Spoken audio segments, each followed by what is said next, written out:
If you struggle to memorize new words in the foreign language you're learning, you clicked on the right video. Today, I will share one method that I use to memorize new words in English, Spanish, Chinese, and honestly, I would continue using this one approach for every future language I want to learn. My approach includes 3 steps. A lot of input, a lot of output, and active recall. Let's start the video by talking about the first point, a lot of input. And here I have to make this important note. I'm talking about input that you enjoy, information that you're genuinely interested in, because it's something that I experienced when I was in college and I was learning Chinese because my major in college was the Chinese language.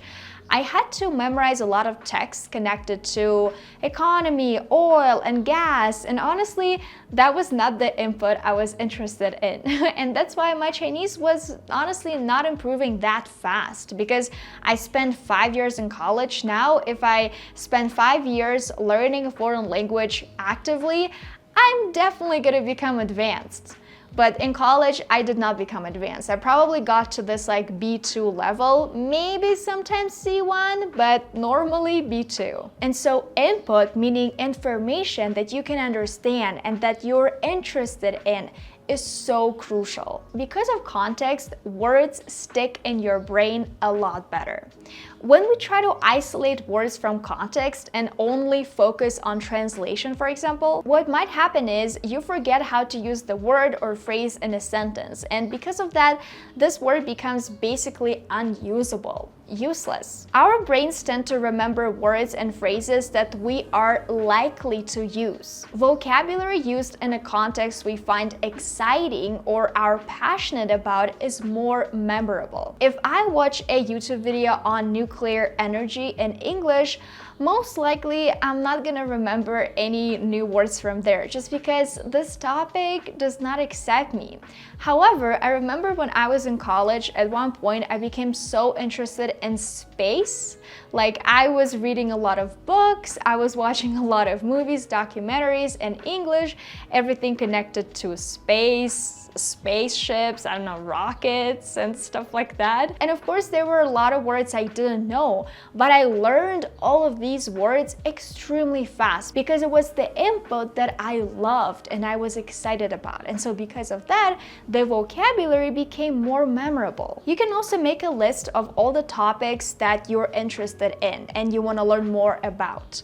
For example, let's say you're interested in rock climbing. So you can learn a lot of new words and concepts about this topic, like harness, boulder, and anchor, for example.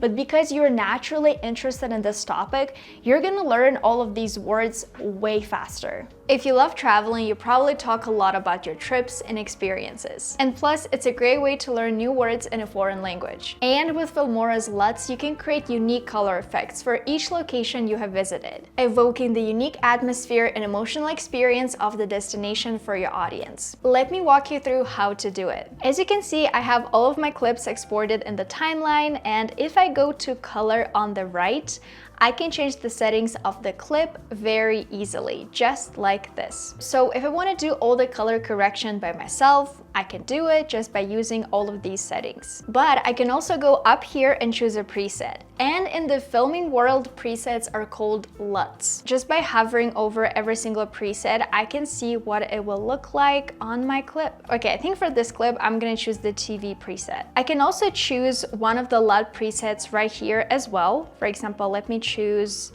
my second clip, and I'll be able to choose an option from here, let's say, and change the intensity if I feel like the preset is a little bit too strong. If I want to copy the settings of my clip, all I have to do is right-click the clip and then copy the effects and paste them onto my second clip, just like this. And now these two clips have the same edits. This is the before and this is the after. If you want to download Filmora and give their LUTs a try, make sure to use my link in the description. Thank you so much to Filmora for sponsoring a portion of this video. The next part of my approach of memorizing vocabulary in foreign languages is a lot of output. One of the most effective ways to memorize new words is to use them in real communication. We all know this phrase, if you don't use it, you lose it. So when you're learning a new word, try incorporating it immediately into a sentence or even a small dialogue. And I always say it's even better if it's connected to your life, maybe your relatives, your friends, or maybe something you're interested in. Again, using the example of rock climbing, let's say I watched a video about rock climbing because right now I became interested in rock climbing.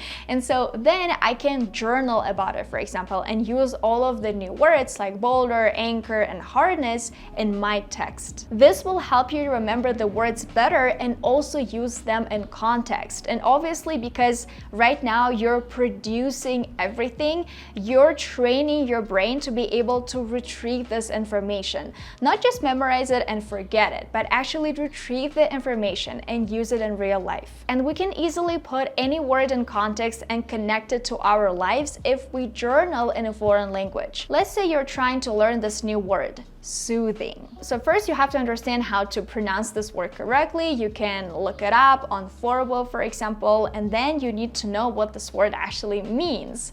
Soothing means calming, comforting, evoking a sense of warmth and relaxation. And you can use any dictionary, any online dictionary for that, or even ChatGPT or Perplexity. And then what I usually do is I use AI to help me create this sentence or a small text using this word. For example, this is what ChatGPT came up with. My grandma's soothing voice always brings me comfort and peace. And for the record, it is true. Like, I asked ChatGPT to create a sentence about my grandma because it's true, my grandma does have a soothing voice. But maybe at this particular moment, I don't feel like creating anything myself, for example, or I don't have any ideas. I know that my grandma has a soothing voice, but I don't want this video to be this short, right? I don't want to just write, okay, my grandma has a soothing voice, and that's it. Well, maybe sometimes it's okay, but sometimes when I want the sentence to be a little bit more creative, I will use AI. And finally, let's talk about active recall. Active recall is practically when you retrieve information actively from your brain. This retrieval practice is a learning strategy where we focus on getting information out of our heads. Retrieval practice is very effective because, again, you're pulling information out of your head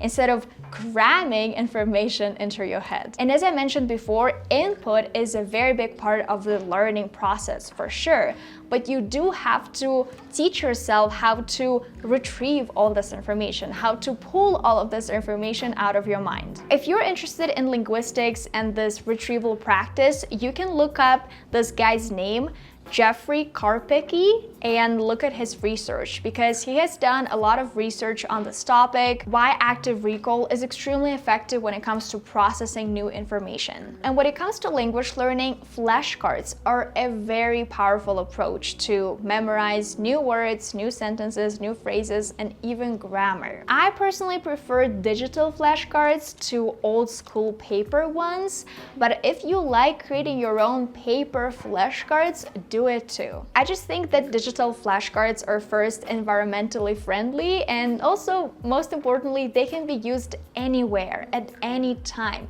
You go on vacation, you have some free time, you just open your phone and you're like, okay, let me revise my flashcards. The apps that I know a lot of people use here are Quizlet and Anki. Quizlet looks a little bit more fun and it definitely has more game-like features, whereas Anki is built on the spaced repetition algorithm.